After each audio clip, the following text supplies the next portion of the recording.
وعلى سید الانبیاء والمرسلین اما بعد فاعوذ باللہ من الشیطان الرجیم بسم اللہ الرحمن الرحیم۔ نبی اکرم رسول محتشم امام الانبیاء صلی اللہ تعالی علیہ وآلہ وسلم کا ارشاد گرامی ہے کہ جو بندہ مجھ پر محبت کے ساتھ 10 مرتبہ صبح درود پڑھے اور محبت کے ساتھ 10 مرتبہ شام کو درود پڑھے، بروز قیامت میں اس بندے کی شفاعت کروں گا۔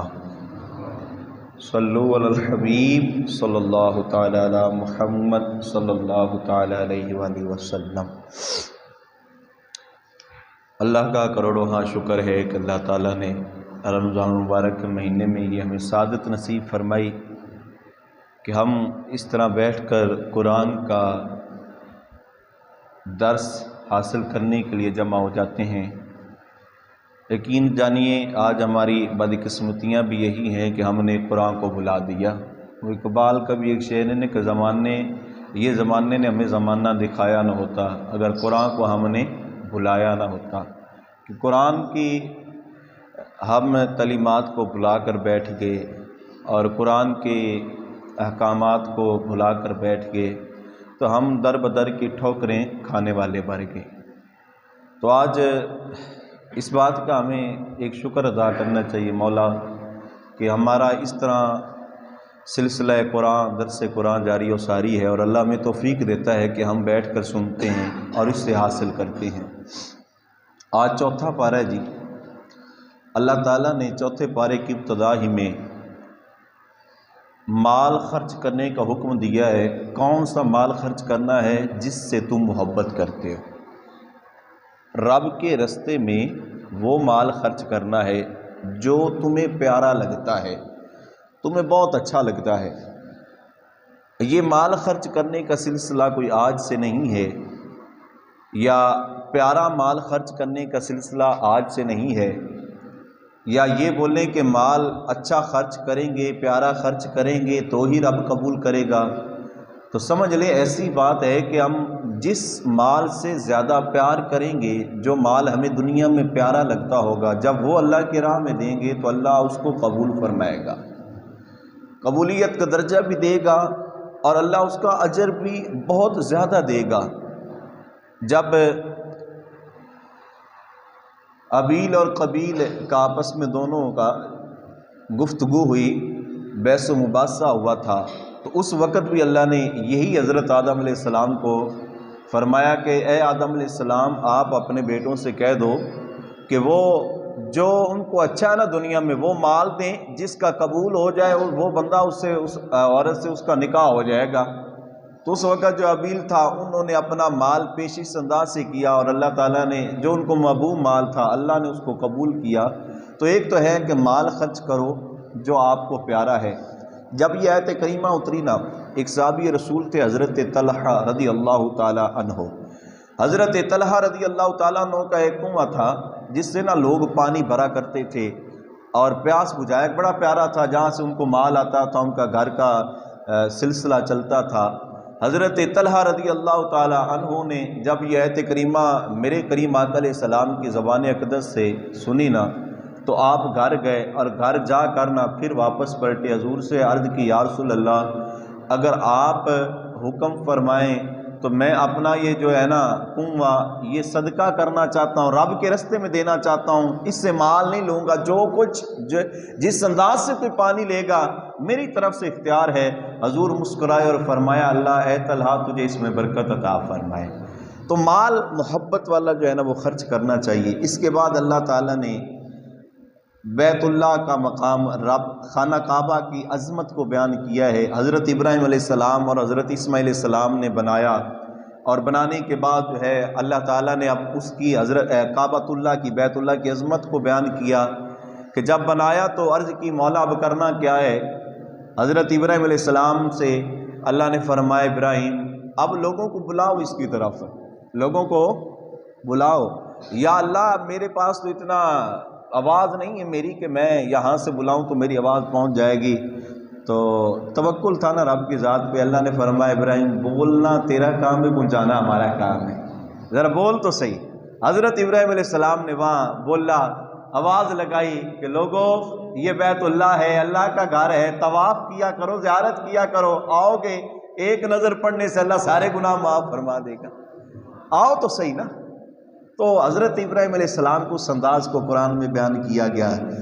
اور اس کے بعد اللہ تعالیٰ نے فرمایا کہ آپس میں بٹ نہ جاؤ، تفرقہ بازی کہہ لو یا آپس میں ایک دوسرے کے گروہ کہہ لو کہ تفرقوں میں نہ چلے جاؤ، اور آپس میں محبت سلوک کے ساتھ اسلام کا دامن کو جو ہے مضبوطی سے پکڑے رکھنا، اور اسلام کی بنیادوں میں مضبوط انداز سے رہنا، اور اسلام میں رہو گے تو آپ کو کسی چیز کی کمی نہیں آئے گی۔ یہ مال، یہ دنیا، یہ فانی ہے، چلی جائے گی، ختم ہو جائے گی، چاند دنوں کی ہے، ہمارے سامنے بڑے پھولوں کی طرح آتی ہے دنیا، پھر پانی کی طرح ایسے چلی جاتی ہے، خبر بھی نہیں لگتی ہے کہ آئی کہاں سے اور گئی کہاں سے۔ تو فرمایا ہے کہ بندے کو اللہ سے ہر وقت جو ہے ڈرتے رہنا چاہیے۔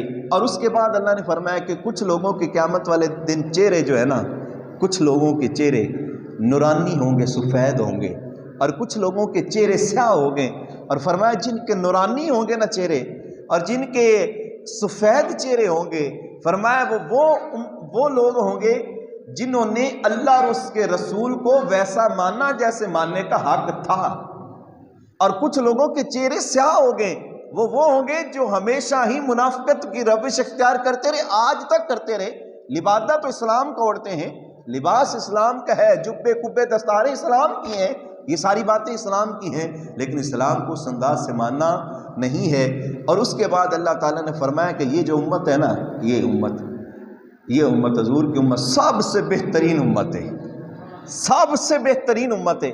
یار امتیں پہلی بھی ہیں، امتیں پہلی بھی تھی، حضرت ابراہیم علیہ السلام کی بھی امت تھی، حضرت موسیٰ کی امت بھی تھی، حضرت عیسیٰ کی امت بھی تھی، ہر ایک نبی کی امت ہے، لیکن یہ امت ہی کیوں افضل ترین امت ہے؟ تو فرمایا، مفسرین کلام فرماتے ہیں کہ اس کا ایک ہی وجہ ہے، اس کی ایک وجہ ہے جس وجہ سے یہ افضل ترین ہے، کہ سارے نبی جو ہیں جب وہ ہمارے آقا علیہ السلام کے مقام کو نہیں پہنچ سکتے تو ساری امتیں حضور کی امت کو کیسے پہنچ سکیں گی؟ یہ بھی نسبت مصطفیٰ ہے، حضور سے، حضور کا صدقہ ہے، ورنہ ہمارے اعمال نہیں ہیں۔ اگر ہم اپنے اعمال کو دیکھیں نا، چوری ہم کرتے ہیں، جھوٹ ہم بولتے ہیں، دھوکہ بازی ہمارے میں ہے، قتل و غارت ہمارے میں ہے، زناکاری ہم کرتے ہیں، شرابی کبابی ہم ہیں، فضول خرچیوں میں ہم ہیں، ہمارے پاس نیک اعمال نہیں ہے جو اللہ کی بارگاہ میں اس طرح رکھے، یا اللہ میرا یہ نیک عمل تھا دے، یا اللہ یہ میرا نیک، اس کے ذریعے سے میری مغفرت فرما۔ ہمارے پاس ایسا نہیں ہے، لیکن یہ تو صدقہ مصطفیٰ ہے نا، یہ تو حضور، پھر ہمیں حضور سے محبت کرنی چاہیے نا، ہمارے دلوں میں وہ عشق آنا چاہیے نا کہ یا رسول اللہ ہم آپ سے محبت کرتے ہیں، یا رسول اللہ آپ فرمائے نا کہ یہ چہرے پر داڑھی جو ہے یہ زیور ہے ایمان والوں کا اور مردوں کا زیور ہے، تو آپ نے فرمایا زیور ہے تو ہم اس کو کیوں اتاریں؟ محبت ہونی چاہیے نا حضور سے۔ حضور نے فرمایا امامہ رکھنے سے بندہ ایک نماز پڑھتا ہے جماعت کے ساتھ 27 نمازوں کا ثواب ملتا، اگر امامہ رکھ کر پڑھے گا 70 کا ملے گا۔ یا رسول اللہ آپ نے فرمایا نا محبت ہونی چاہیے نا حضور کے فرمان سے۔ جب حضور کی وجہ سے اللہ ہمیں بہترین بنا رہا ہے، سب سے افضل ترین بنا رہا ہے، تو پھر ہمیں حضور سے پیار تو ہونا چاہیے۔ اور اس کے بعد اللہ تعالیٰ نے ارشاد فرمایا کہ یہ جو امت ہے نیکی کی دعوت دینے والی ہے، برائیوں سے منع کرنے والی ہے۔ اور اللہ تعالیٰ نے فرمایا کہ اس سے آگے کہ غزوہ احد کا ذکر ہوا اور غزوہ بدر کا ذکر ہوا۔ غزوہ بدر کا ذکر انشاءاللہ جب وقت آئے گا بیان کریں گے۔ تو اس کے ساتھ ساتھ اللہ تعالیٰ نے یہ بھی فرمایا کہ تقوی والوں کی 3 صفات ہیں۔ کن کی؟ ایمان، تقوی، یہ رب سے ڈرتے ہیں نا، ان کی 3 صفات ہے، قرآن میں فرمایا گیا۔ ایک صفات یہ ہے کہ وہ ہر حالت میں اللہ کی راہ میں خرچ کرتے ہیں، ہر حالت میں، جیسا وقت ہونا۔ یعنی کہ اب تنگ دستی دیکھا گیا کہ غریب جو ہوتا ہے نا، غریب 500,000 کی دیہڑی کرتا ہے، شام کو آئے تو اللہ کے راستے میں دیکھے نا کہیں مسجد کا گلہ پڑا ہو یا کہیں بھی کوئی فقیر بیٹھا ہو، رب کے لیے مانگنے والا ہونا، تو وہ 10-20 نکال کے دے ہی دیتا ہے۔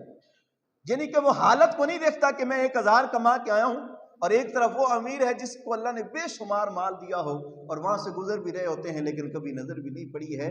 تو ایمان اور تقوی والوں کی ایک صفات یہ ہے کہ جس حالت میں بھی ہوں وہ اللہ تعالیٰ کے راستے میں خرچ کرتے ہیں۔ دوسرا یہ کہ وہ ہر حالت میں غصے کو برداشت کرتے ہیں، پی جاتے ہیں، معاف کر دیتے ہیں۔ اور معافی کا درس دیتے ہیں۔ اور تیسری بات یہ ہے، فرمایا کہ وہ لوگوں کے قصور معاف کرنے والے ہیں۔ جب دیکھیں اللہ جو ہے نا وہ قصور معاف فرماتا ہے۔ آخری بات اس کی سورۃ آل عمران کے ہمارے اس قول کی آخری بات ہے کہ اللہ معاف فرما دیتا ہے۔ جب رب معاف فرماتا ہے تو پھر ہمیں بھی اپنے اندر یہ صفت پیدا کرنی، اچھائی پیدا کرنی چاہیے کہ ہم بھی لوگوں کو معاف کریں۔ حضرت موسیٰ علیہ السلام کے دور میں نا قارون کا آپ نے نام سنا ہوگا۔ قارون یہ بادشاہ تھا، بہت بڑا ظالم بادشاہ تھا، اور بڑی دولت پر اس کو گھمنڈ ہوا کرتا تھا۔ قارون جو تھا نا، اس نے کسی عورت کو بہت مال دیا، بہت پیسہ دیا، کہ بولا اس طرح کرو، تیرے ساتھ ہم جو ہے بدفعلی کسی سے کرواتے ہیں تو جو وہ بچہ تیرے پیٹ میں ہوگا تو جہاں کہیں حضرت موسیٰ مجمع لگا کر بیٹھے ہوں گے نا لوگوں کے درمیان، آپ نے جا کر یہ کہنا ہے کہ یہ جو میرے پیٹ میں پلنے والا بچہ ہے یہ حضرت موسیٰ کا ہے۔ تو اس عورت نے ایسے ہی کیا۔ جب 4-6 ماہ گزرے تو اس کے پیٹ میں بچہ آیا، وہ چلی گئی اور جا کر ایسے ہی بول دیا تو حضرت موسیٰ علیہ السلام کو جلال آ گیا۔ حضرت موسیٰ علیہ السلام کو جلال آیا۔ معافی سے بات کرنا چاہتا ہوں کہ فرمایا کہ حضرت موسیٰ علیہ السلام کو جلال آیا اور اس عورت سے پوچھا سچ بتا، وہ کون تھی جو نبوت کی کہنے پر حضرت موسیٰ علیہ السلام فرمایا اور وہ بات نہ کرتی اور وہ سچ نہ بتاتی؟ اس عورت جب حضرت موسیٰ کو جلال آیا نہ پوچھا سچ بتا کہ یہ بچہ کس کا ہے، تو نے مجھ پہ بہتان لایا ہے، تہمت لگائی ہے۔ اس عورت نے سچ بتا دیا کہ قارون نے میرے ساتھ ایسا کیا، اس نے بھیجا تھا۔ اب حضرت موسیٰ علیہ السلام دعا کرتے ہیں، یا اللہ اس قارون کو نا زمین کے اندر دھنسا دے، اس کو زمین جو ہے وہ نگل لے۔ یہ ادھر سے دعا کرنی تھی تو ادھر سے جو قارون ہے اس کے پاؤں زمین کے اندر دھنستے گئے۔ جب وہ زمین کی تاریکی اندھیروں میں جانا شروع ہوا نا، یہاں تک کہ پہنچتا جب اس کے سینے تک زمین اس کو اندر لے گئی، اب وہ کہتا ہے حضرت موسیٰ سے، موسیٰ مجھے معاف کر دے، مجھے معاف کر دے، میں مان چکا ہوں تو اللہ کا نبی ہے، مجھ سے یہ برداشت نہیں ہو رہا ہے، نیچے والی ہڈیاں جو ہیں وہ میری چکنا چور ہو گئی ہیں۔ اس سے کہ یہ بھی سمجھے کہ جھوٹی تہمت لگانے سے ایسا بھی ہو سکتا ہے کہ جھوٹی تہمت لگائی حضرت موسیٰ پر۔ حضرت موسیٰ علیہ السلام کے سامنے وہ فریاد کرتا رہا، لیکن حضرت موسیٰ علیہ السلام نے فریاد نہ سنی۔ یہی بات پر اللہ تعالیٰ نے حضرت موسیٰ علیہ السلام کو وہی بھیجی، اے موسیٰ یہ قارون واقعی نافرمان تھا، قارون واقعی بڑا تہمت والا تھا، قارون تیری بھی بات نہیں مانتا تھا، لیکن اس کی بات اگر میں یہ کہوں، اللہ فرماتا ہے حضرت موسیٰ سے، اے موسیٰ اگر یہ مجھے ایک مرتبہ بھی رب سمجھ کے پکار لیتا جب یہ زمین کے اندر دھنسا جا رہا تھا، میں اس کے گناہوں کو نہ دیکھتا، اس کے گناہ خطاؤں کو نہ دیکھتا، بلکہ اس کو معاف کر کے زمین کی حفاظت سے بچا لیتا، زمین میں دھنسنے سے بچا لیتا۔ تو یارو اللہ فرماتا ہے کہ رب اتنا معاف کرنے والا ہے بھائی، تو تقوی کی نشانی بھی ایک یہ ہے کہ لوگوں کو معاف کیا کرو۔ ہمارا یہ چوتھے پارے کا درس سورۃ آل عمران مکمل ہوئی۔